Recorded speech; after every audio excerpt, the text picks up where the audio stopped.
तो सबसे पहले बात करते हैं इन्वेंट्री मैनेजमेंट की। सो इन्वेंट्री क्या होती है? सबसे पहले मुझे ये बताओ कि इन्वेंट्री होती क्या है। किसी भी बिजनेस में मैम गुड्स का स्टॉक करके रखने को या इन फ्यूचर सेल्स या उसका यूज करके कुछ प्रोडक्शन बनाने को, उसको मैनेज करके रखना, गुड्स को सही टाइम पे सही अवेलेबल करवाना, उसको इन्वेंट्री बोल सकते हैं। हाँ, इन्वेंट्री कर अभी जो तुम अब मैनेजमेंट वर्ड भी लिया है तो ये इन्वेंट्री मैनेजमेंट हो गया, राइट। बट मुकेश, इन्वेंट्री क्या होती है? इन्वेंट्री मैम जो मटेरियल से भी स्टॉक जो होते हैं उसको एफिशिएंसी के साथ या फिर अच्छे से मैनेज करना होता है। अवेलेबिलिटी सब लोग इन्वेंट्री मैनेजमेंट का डेफिनेशन अवेलेबिलिटी के ऊपर डिपेंड करता है मैम। आप स्टॉक को किस तरह से सेफ्टी के साथ रखें, मेंटेन करें और उसका फुलफिलमेंट आप कैसे कर रहे हैं। ओवर स्टॉकिंग या फिर जो आउट ऑफ स्टॉक हो रहा है उसको आप कैसे मैनेज कर रहे हैं, या फिर जो परचेसिंग जो रिक्वायरमेंट है वो सब भी आपके इन्वेंट्री के अंदर में आ जाता है। वेरी गुड, है ना। तो देखो, अभी मैंने पूरा दोनों इन्वेंट्री मैनेजमेंट, दोनों ने मुझे इन्वेंट्री मैनेजमेंट बताया, है ना। मैं सिंपल पूछ रही हूँ इन्वेंट्री क्या होती है, राइट। सो इन्वेंट्री क्या होती है? Goods a stock kept with a company, right, for future production और for future need, वो हमारा इन्वेंट्री होता है, ये हमारा स्टॉक होता है, ठीक है। इन्वेंट्री और स्टॉक, राइट। ऐसा कोई भी goods, material, supplies, component, right, which a company stores, right, and keep with them, right, for future use is a inventory, ये हमारी इन्वेंट्री होती है ना। अब बात आई इन्वेंट्री मैनेजमेंट, मतलब ये जो इन्वेंट्री, जो हमारा रॉ मटेरियल, स्टॉक बोल लो, राइट, कंपोनेंट बोल लो, सप्लाईज बोल लो, राइट, इसको मैनेज करना। अच्छा, मैनेज क्यों करना? पहली बात तो पहला क्वेश्चन आता है, क्यों मैनेज करना? Why to manage it? Mukesh, क्यों मैनेज कर इन्वेंट्री को? क्या जरूरत पड़ेगी? मैम इन्वेंट्री अगर मैनेज रहेगा तभी आपको जो काम है वो इजी वे में हो पाएगा। जैसे कि जैसे कि अगर आपके पास इन्वेंट्री, आपके पास किसी प्रोडक्ट का कितना ज़रूरत है, जैसे रॉ मटेरियल की बात कर लेते हैं, तो अगर आपको पता ही नहीं आपके पास कितना रिक्वायरमेंट है या फिर आपके पास कितना स्टोर में पड़ा हुआ है या फिर आपको कितना चाहिए, या फिर ओवर स्टॉकिंग हो रहा है जिसका हमको ज़रूरत ही नहीं है और ख़राब हो रहा है, तो ये सारी चीज़ें, या फिर जो प्रोडक्ट आपके पास रखा है वो डैमेज हो रहा है, फिर उसके लिए आपका ज़रूरत कितना है और आपने कितना मंगा कर रखा है, दूसरा जो ज़रूरत का सामान है वो उसके लिए जगह है कि नहीं है, वेरी गुड, या फिर जो आपको परचेज करना है क्या करना है क्या नहीं करना है, सारी चीज़ें जो है इन्वेंट्री के थ्रू ही आप जान पाएंगे वेरी गुड, क्या रिक्वायरमेंट है। Very good, right. So inventory management, जब मैंने आपको एक बार समझाया था कि जब भी ये वर्ड मैनेजमेंट किसी शब्द के पीछे लग जाता है, मैनेजमेंट जब भी किसी भी शब्द के पीछे लगे, इसका मतलब क्या? प्लानिंग, ऑर्गेनाइजिंग, कंट्रोलिंग, है ना, ये हो जाता है मैनेजमेंट। तो यहाँ पे भी इन्वेंट्री को मैनेज करना, so that we can have optimum level of inventory at the right place at the right time. This is very important, at the right place at the right time. Optimum inventory से क्या मतलब? ना ज्यादा inventory ना कम inventory, है ना। अच्छा, अब एक सिचुएशन समझो कि हमारे पास बहुत ज्यादा इन्वेंट्री है, इसका क्या आपको नुकसान होगा? ओवर स्टॉकिंग का क्या नुकसान है? What is the disadvantage of over stock? Inventory cost बढ़ सकती है, ओवर स्टॉक ना। जैसे अच्छा है ना, आपने ज्यादा स्टॉक के रख लिया तो पर यूनिट क्या पता आप पड़ा होगा। ओवर स्टॉक क्या है?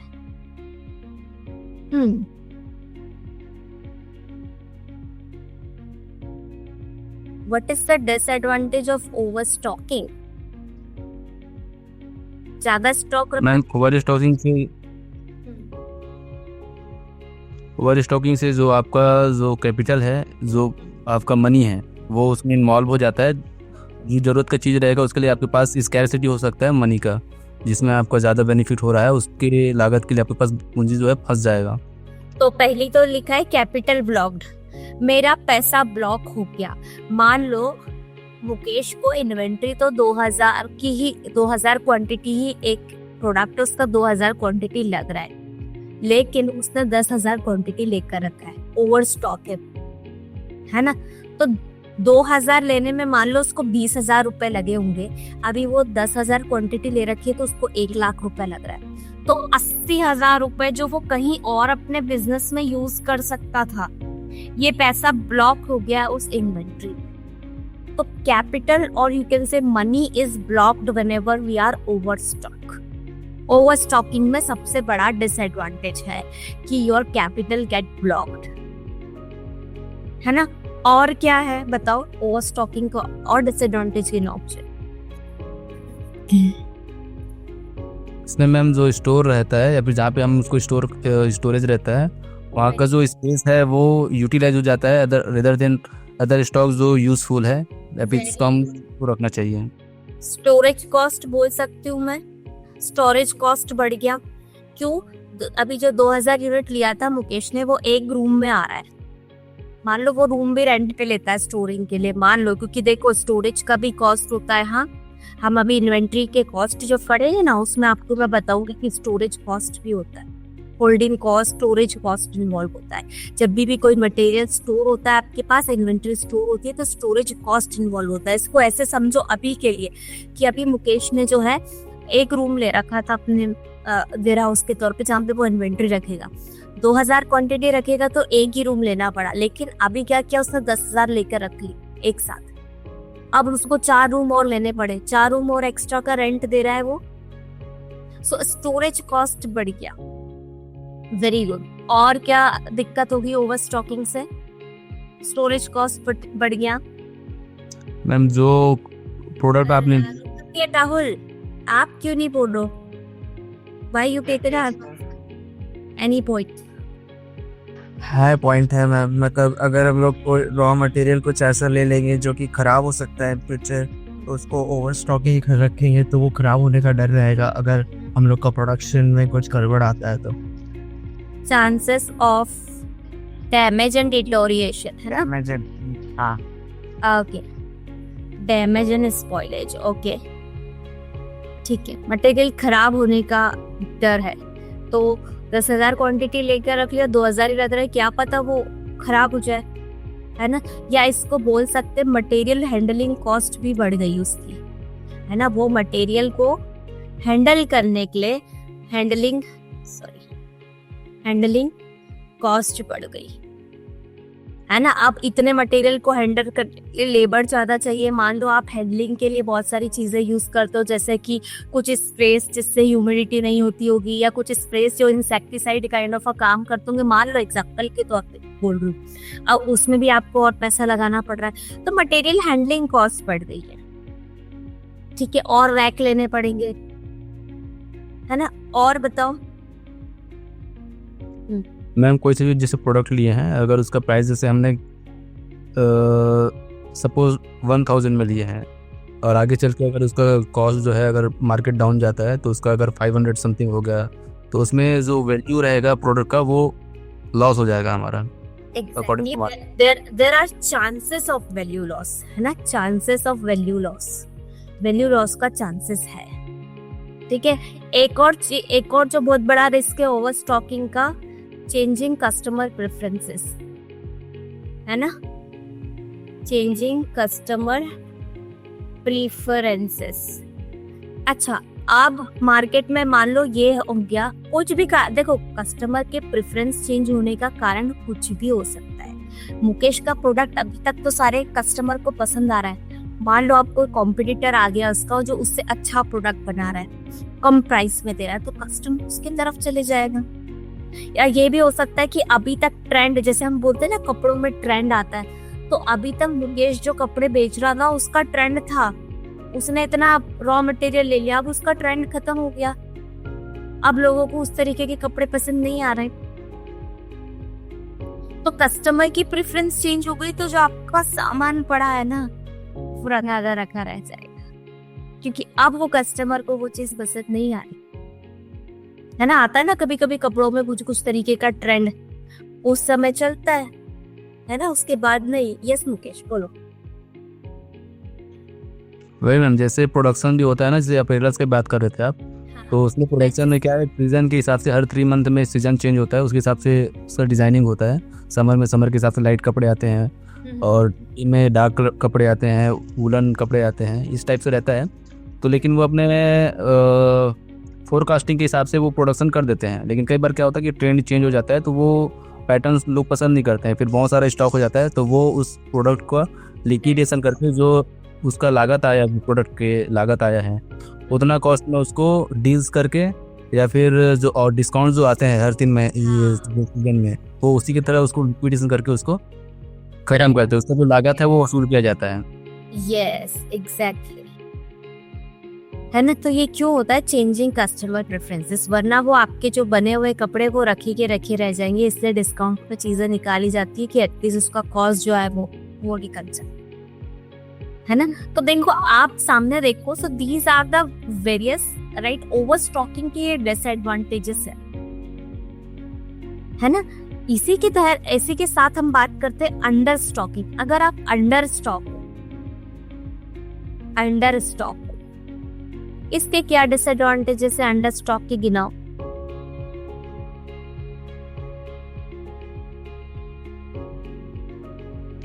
ऑर्डर फुलफिलमेंट नहीं हो पाएगा मैम, जो आपके पास रिक्वायरमेंट आएगा सामने से वो फुलफिल नहीं हो पाएगा, क्योंकि आपके पास वो सप्लाई के लिए मटेरियल नहीं रहेंगे। Very good, so you said पहला point delay in order fulfilment, very good. और ऑर्डर फुलफिलमेंट नहीं कर पा रहे हो टाइम पे, और देखो ऑर्डर क्यों फुलफिल, कस्टमर सेटिस्फेक्शन भी मतलब नहीं हो पाएगा। ऑब्वियसली जब डिले होगा ऑर्डर फुलफिलमेंट पे तो हाँ, कस्टमर डिले होगा तो कस्टमर, यस, है ना। प्रोडक्शन पूरा डिले हो गया। देखो ऑर्डर फुलफिलमेंट क्यों डिले हुआ? क्योंकि आपका प्रोडक्शन डिले हुआ।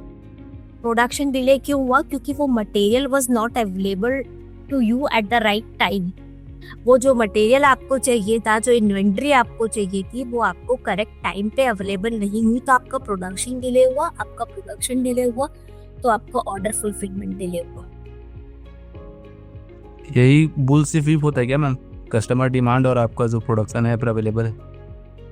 बुलवेप इफेक्ट की बात कर रहे हो क्या आप योगेश? यस मैम, बुल हाँ भाई है, बुल से फ्लिप, बुलविप, है ना। नहीं, एक्चुअली बुलविप इफेक्ट ना मुकेश, इट्स अ फिनोमेना जहाँ पे ना रॉन्ग फोरकास्टिंग के कारण, आप ये सिंपल लैंग्वेज में इसको समझो, एक रॉन्ग फोरकास्टिंग होती है फ्रॉम द साइड ऑफ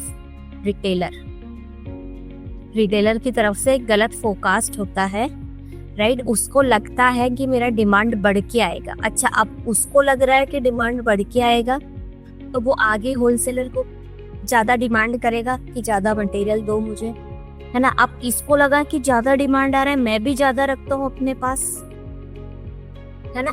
अब इसने डिस्ट्रीब्यूटर से और मांगा, क्योंकि आप देखो यहाँ से चालू हुआ है बुलविप इफेक्ट, हमेशा रिटेलर के एंड से चालू होता है ना। वो बुल की तरह उस तरफ आगे को, ये अपस्ट्रीम की तरफ तेजी से बढ़ता है।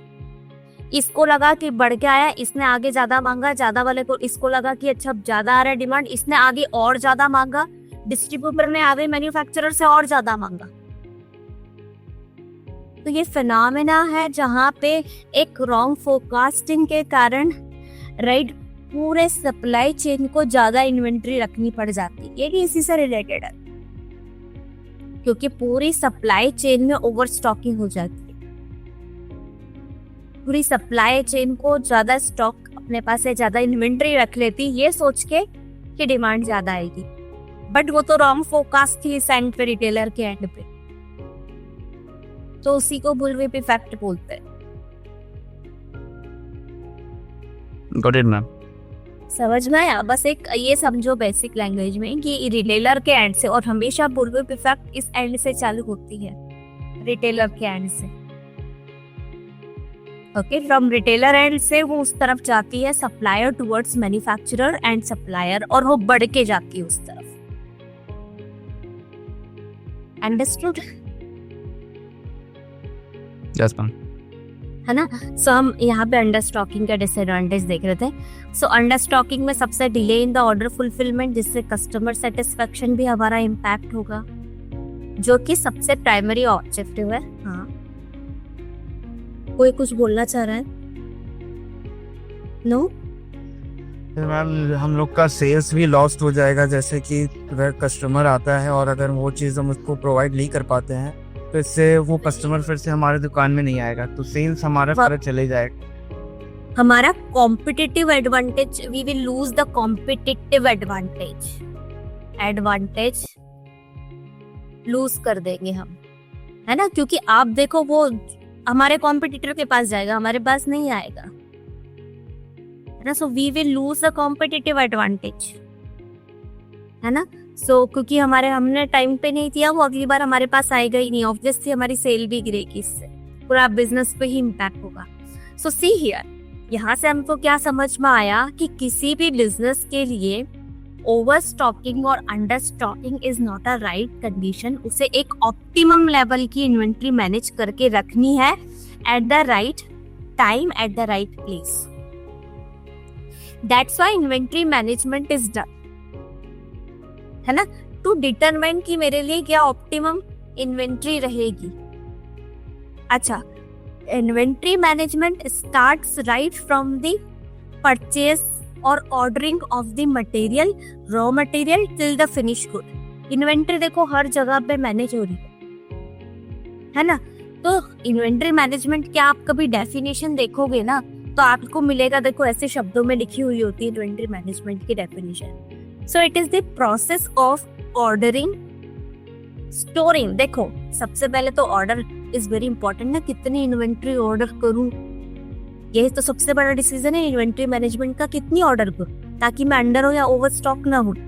सो inventory management is the process of ordering, storing and selling the goods और services while also managing the supplies and process. This is inventory management, है ना। It is the process of ordering, storing and selling the goods and managing the supplies throughout the supply chain. ठीक है, this is inventory management. Inventory management में order से चालू हो जाता है। तो अगर मैं बोलूँ ना कि what are the aspect of inventory management, मतलब कि इन्वेंट्री मैनेजमेंट अगर मैं बात कर रही हूँ तो उसके क्या क्या एस्पेक्ट है, या बोलो कौन कौन सी चीजें इन्वेंट्री मैनेजमेंट में इन्वॉल्व होती है। I am talking about the aspect of the, है ना। तो एस्पेक्ट में ये करना है, सबसे पहले ऑर्डर मैनेजमेंट आ जाता है यहाँ पे। ऑर्डर मैनेजमेंट इसी में आता है, वेयर हाउसिंग इसमें आती है, properly storing of the raw material, inventory visibility है ना। इन्वेंट्री विजिबिलिटी मींस व्हाट, मुझे इन्वेंट्री लेवल पता हो अपना, मिनिमम लेवल क्या है, मैक्सिमम लेवल क्या है, रीऑर्डर लेवल क्या है, मेरे स्टॉक का मूवमेंट कैसा है, किधर क्या है, कौन सी इन्वेंट्री किधर कितनी क्वांटिटी में रखी हुई है, कौन सा पाइपलाइन में है ना। एंड कीपिंग सेफ्टी स्टॉक इसी में आता है। सेफ्टी स्टॉक, कितना सेफ्टी स्टॉक रखूं। डिमांड प्लानिंग इसमें आती है। अच्छा देखो यहाँ पे जब मैंने आपको डेफिनेशन बोली ना इन्वेंट्री मैनेजमेंट की, तो मैंने क्या बोला, the process of ordering, storing and selling the goods, है ना। तो देखो ऐसा तो है नहीं ना कि इन्वेंट्री रखी हुई है बस, आप तो ये भी सोचोगे ना मेरी इन्वेंट्री बिके कैसे। तो जब देखना, अभी जब इन्वेंट्री मैनेजमेंट ये मॉड्यूल पढ़ाऊंगी ना आपको, एक छोटा सा हिस्सा मार्केटिंग और सेलिंग का भी आता है यहाँ पे। ये डिमांड प्लानिंग लिखा है, आपको अपनी इन्वेंट्री के लिए डिमांड जनरेट करनी है मार्केट में, इसी को डिमांड प्लानिंग बोला। तो जब भी इन्वेंट्री मैनेजमेंट बताया जाता है ना, अभी जब मैं आपको इन्वेंट्री मैनेजमेंट आगे बताऊंगी, एक छोटा सा टॉपिक आपको मार्केटिंग से रिलेटेड भी आएगा कि मार्केटिंग क्या होती है, 4 P's ऑफ मार्केटिंग क्या होता है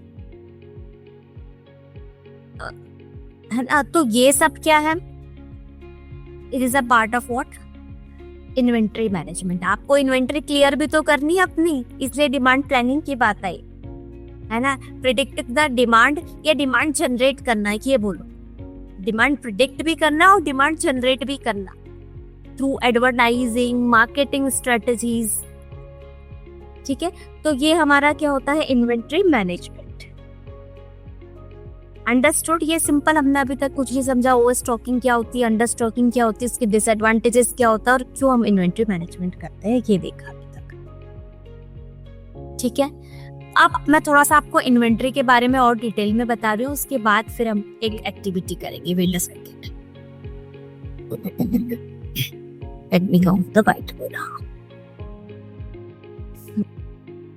आप सबसे पहले बात करते हैं, जब भी हम बात करते हैं इन्वेंट्री की, इन्वेंट्री है ना, मैंने क्या बोला, इन्वेंट्री क्या होती, any good, any item, any raw material, any component, any sub-component, any supplies which is required by a business, right, or which a business holds for the future production or for resale or use in operation.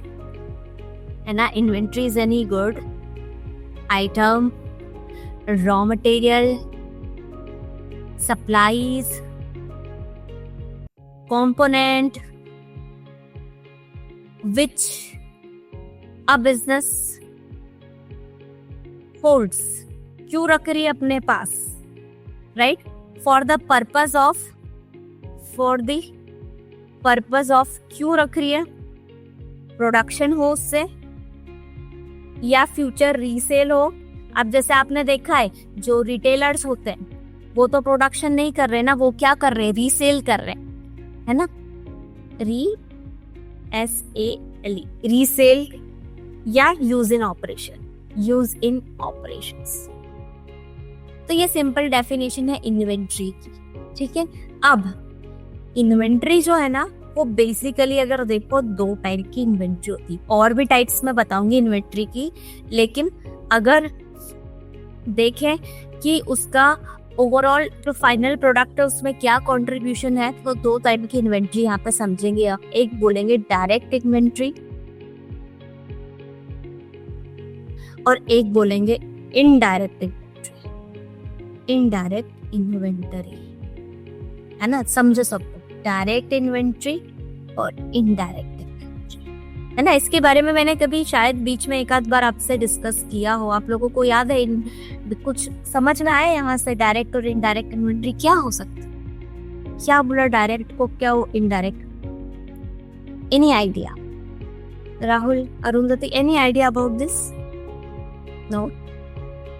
अरे yes और no? और ma'am पूरा नहीं आ रहा दिमाग में भी तो। ओके, ऑलराइट, तो समझो फिर, है ना। देखो, डायरेक्ट इन्वेंट्री ऐसी इन्वेंट्री होती है जो फाइनल या आपके फिनिश गुड में, सिंपल आप बोलो, दिखाई देगी, है ना, या इसको सिंपल वर्ड में बोलूं, फाइनल या आपके final good, finish good, attached inventory. Attached inventory को हम डायरेक्ट इन्वेंट्री बोलते हैं।